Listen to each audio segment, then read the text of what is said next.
안녕하세요. 오늘 벌써 12강 할 차례죠.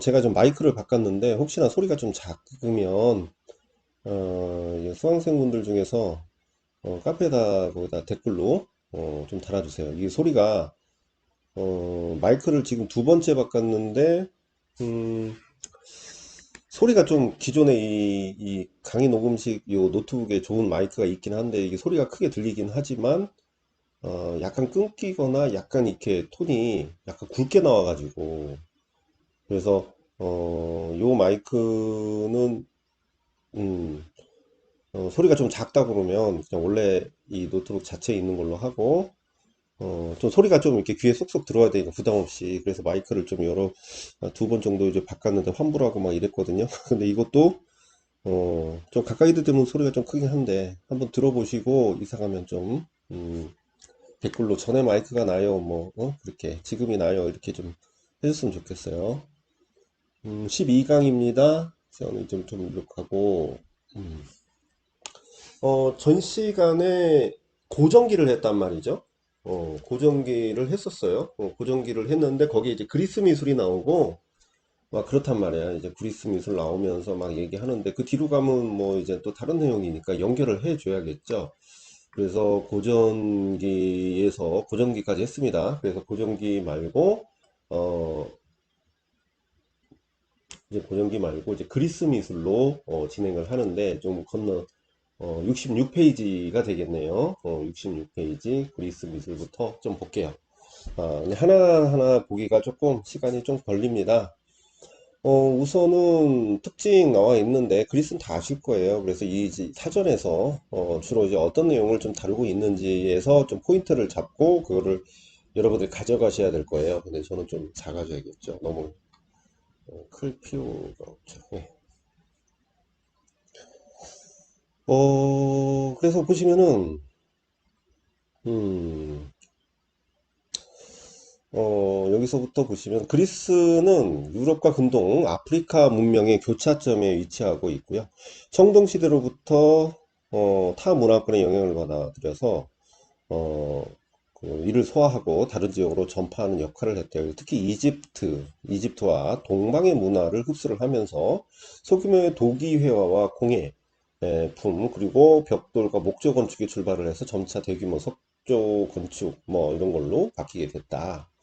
그 다음에 여기 보시면 그리스 미술에 있어 일대 전환기가 된 것이 기원전 5세기입니다. 기원전 5세기 초에 페르시아 전쟁 체크를 해 놓으세요. 페르시아 전쟁이었는데 기원전 480년 페르시아 본토 침공을 성공적으로 막은 이후에 그리스는 아테네를 중심으로 그때부터 이제 번성을 한다고 하죠. 그래서 경제 문화적으로 번성을 하는데 후대 서양의 고전이 되었던 조형예술의 양적 특성이 이 형성도 이 시기에 그래서 페르시아 전쟁을 기반으로 해서 그래서 페르시아 본토 침공을 성공적으로 막은 이후에 경제 문화적으로 발전을 했다. 그 부분을 이제 아시면 되겠죠. 그래서 이제 우리가 흔히 보고 있는 그 부분들 전부 이 시기부터 시작을 했다 그런 거죠. 그래서 주범은 이제 기둥, 이제 도리아식, 이제 그런, 이오니아식, 이걸 얘기하는 거죠. 그래서, 주범을 근간으로 우리가 얘기했었죠. 주범을 근간으로 발전한 신정 건축 양식. 그래서 기둥 양식이 결국 얘네들은 건축 양식이었다. 이렇게 보고 있는 거예요. 그래서 자연주의 기법 항상 얘기하지만 사실적인 거죠. 그래서 사실적인 자연주의 기법의 조각과 회화 등은 그 후대의 서양 미술의 교본으로 받아들이게 되고, 그 다음에 또 하나, 펠로폰네소스 전쟁이 요게 이제 체크를 해 놓으시고요. 그 이후에 그리스 사회의 내분과 마케도니아의 패권 장악 체크하시고, 그리고 알렉산드로스 동방 원정. 이게 중요하죠. 알렉산드로스 동방 원정 등을 겪으면서 그리스 미술은 동방의 토착 문화와 융합이 되면서 복합적인 성격을 띠게 되죠. 그래서 과거의 엄격한 이상주의. 여기서는 이제 간략하게 나왔지만 얘네들이 우리가 보통 고전기 그죠? 고전기 그래서 아르카이c 기하학적 양식과 그다음에 아르카이c 양식과 그다음에 클래식기 고전기 그다음에 뭐가 나와요? 헬레니즘기가 나오죠. 이제 그걸 건너뛴 거야. 그래서 엄격한 이상주의는 아르카이기와 그다음에 고전기인데 그 고전기 이후에 헬레니즘기는 고전이라고 뜻하는 것이 아니라 동방 양식이 결합된 양식이라고 보는 거예요. 그래서 이 엄격한 이상주의에 벗어나서 다양한 표현이 시도되었는데 특히 소아시아의 헬레니즘 왕국의 고전기의 엄숙하고 절제된 양식과 달리 과장된 표현 양식을 통해서 극적인 시각 효과를 강조한 조각과 건축물이 등장을 했다. 이렇게 보는 것이죠.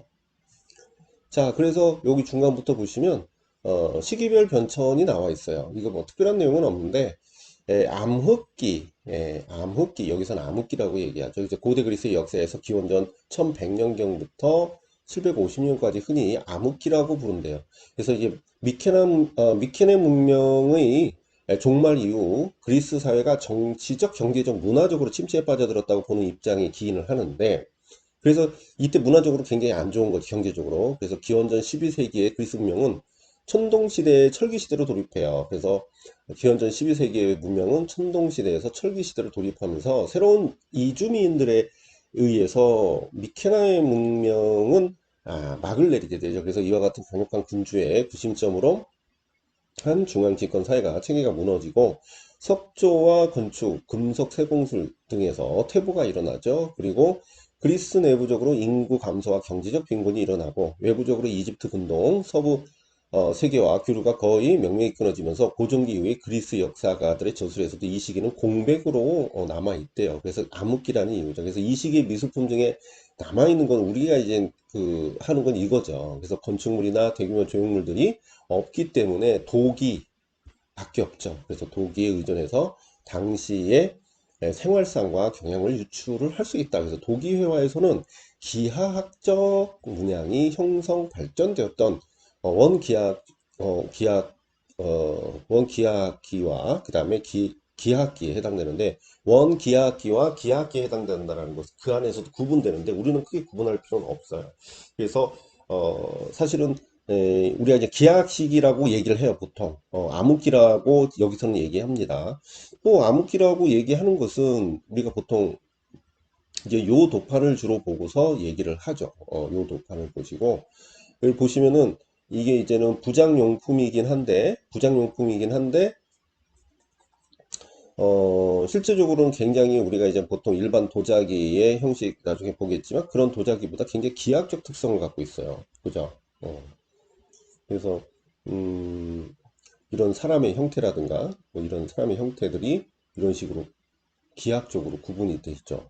이런 식으로 삼각형, 역삼각형으로 해서 구분이 되어 있고 여기 이제는 고인이 누워 있단 말이죠. 고인이 누워 있고 그러면서 이제는 뭐 이집트에서는 내세 사상이었지만 여기는 현세로 갔잖아요. 그래서 이제는 그 현세의 장례 문화를 보여주고 있다. 그래서 장례 문화에 대한 어떤 그 이야기적인 내용이 기하학적 양식 위에도 역시나 이제 기하학적 문양으로 이런 식으로 구분이 돼 있죠. 이런 부분이. 그래서 단순한 해서 암흑기라고 보는 거죠. 암흑기. 자, 그렇다면은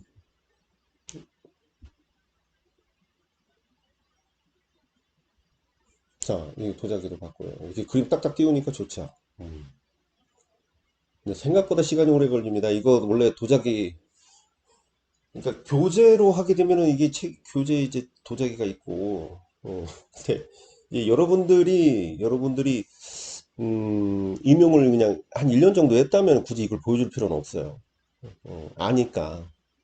그걸 빨리빨리 진행하면 되는데, 이게 이제는 모르시는 분들이 이제는 봐야 되는 게 아무래도 있죠. 그죠? 아무래도 있으니까 좀 힘들더라도 이제 뒤에도 또 제가 또 따로 도판을 또 제시를 하는데 어쨌든 이렇게 하면 좀 진도가 조금 느리긴 해도 꼼꼼히 봐야 되는 부분이면 봐야겠죠. 이 부분 좀 꼼꼼히 봐야 됩니다. 음, 자, 그래서 보시면 아르카이키 이제 아케이키 그래서 아르카이키 또는 아케이키 이렇게 얘기해요. 아르카이키 일반적으로 특정 문화의 초기 단계를 일컫는 용어고 상고기라고도 불러요. 상고기 그래서 그리스 미술에서 기원전 650년경부터 페르시아 전쟁이 막을 내린 기원전 480년까지 주로 적용되고 있고 이 시기 동안 그리스 미술은 과거의 침체기에서 벗어나서 새로운 주제 형식을 실험하면서 지속적인 성장을 이어갔어요. 그래서 도기 회화에서는 기하학적 문양에서 벗어났죠. 아까 이제 그 암흑기의 기하학적 문양 거기서 벗어나고 서사적인 주제를 담은 인물 위주의 재현적인 묘사가 시도되었어요. 그래서 서사적인 주제, 물론 이제 기하학적 시기에서도 어떤 이야기적 내용이 들어있어요. 그 장례식에 대한. 근데 이제 서사적인 내용이라고 보기엔 좀 힘들죠. 그래서 인물 위주의 재현적 묘사가 시도되었고요. 조각에 있을 때는 이집트 영향을 받았어요. 이집트 영향 당연히 받죠. 그래서 등신대 석조 인물상에 쿠로스와 코레. 그래서 여기 이렇게 코로스와 코레가 나왔는데 요걸로 이제 보기엔 좀 그렇고 제가 이제 요거 끝나고 코레와 코로스 또 볼게요. 이어서 상을 제작하였고 대규모의 석조 신전들이 건축되기 시작하면서 도리스와 아르카이키의 도리스와 이오니아식 주범을 고안한 것도 이 시기이다. 그러면은 아르카이키 때 되게 많은 게 있었죠. 아르카이키 때 크로스와 코레도 만들어지고요. 그 다음에 건축의 대표적인 그 열주 양식인 도리스식과 그 다음에 이오니아식 주범을 고안한 것도 아르카이키다.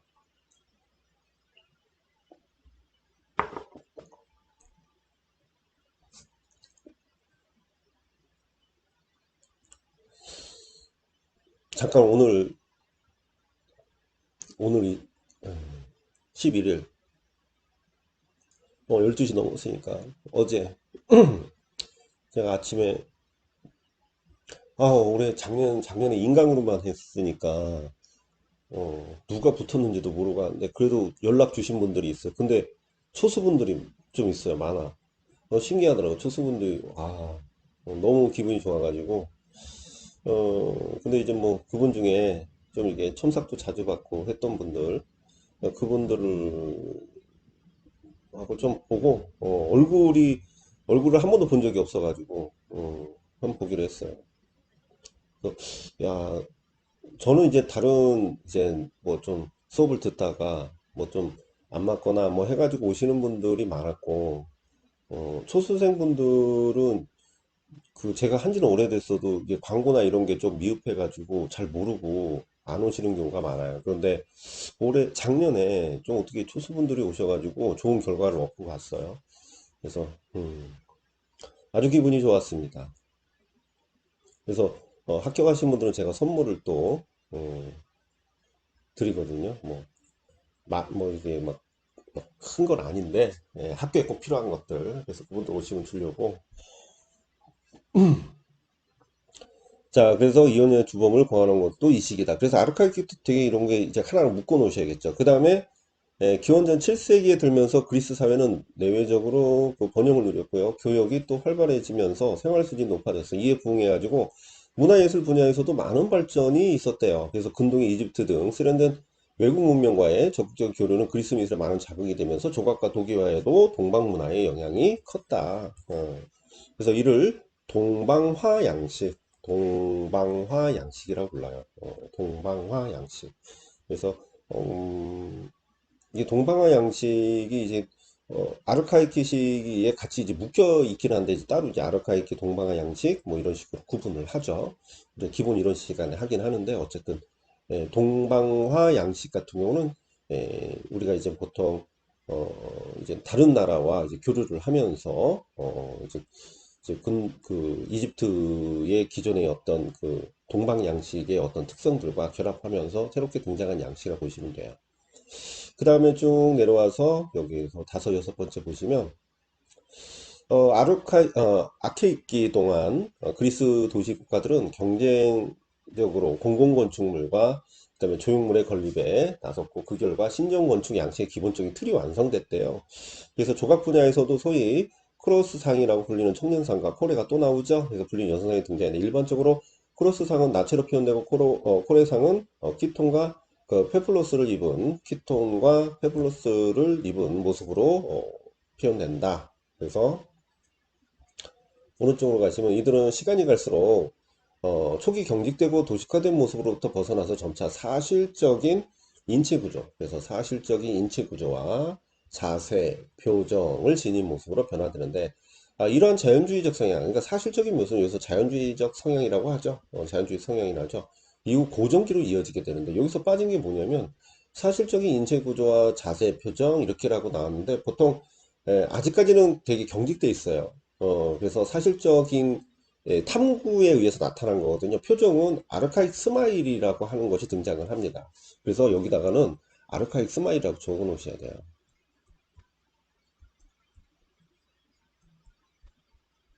아르카익 스마일. 응? 이렇게 적어 놓으셔야 돼요. 그래서 자연유생 고정기로 이어지게 되죠. 그래서 아케이키는 기원전 480을 전후해서 일어난 그 페르시아와 그리스 사이의 전쟁을 기점으로 막을 내리고 그 다음에 고전기는 간단하게 넘어갔어요. 신기하게. 그래서 헬레니즘기 사실은 우리가 역사적으로 헬레니즘기를 많이 다루긴 해요.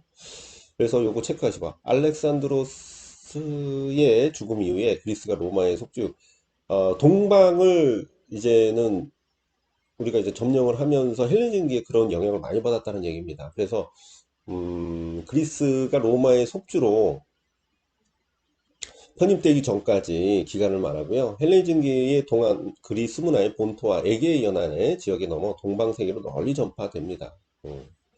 그러면서 뭐 우리 저 이제 동양 이쪽으로 많이 알려지게 되죠.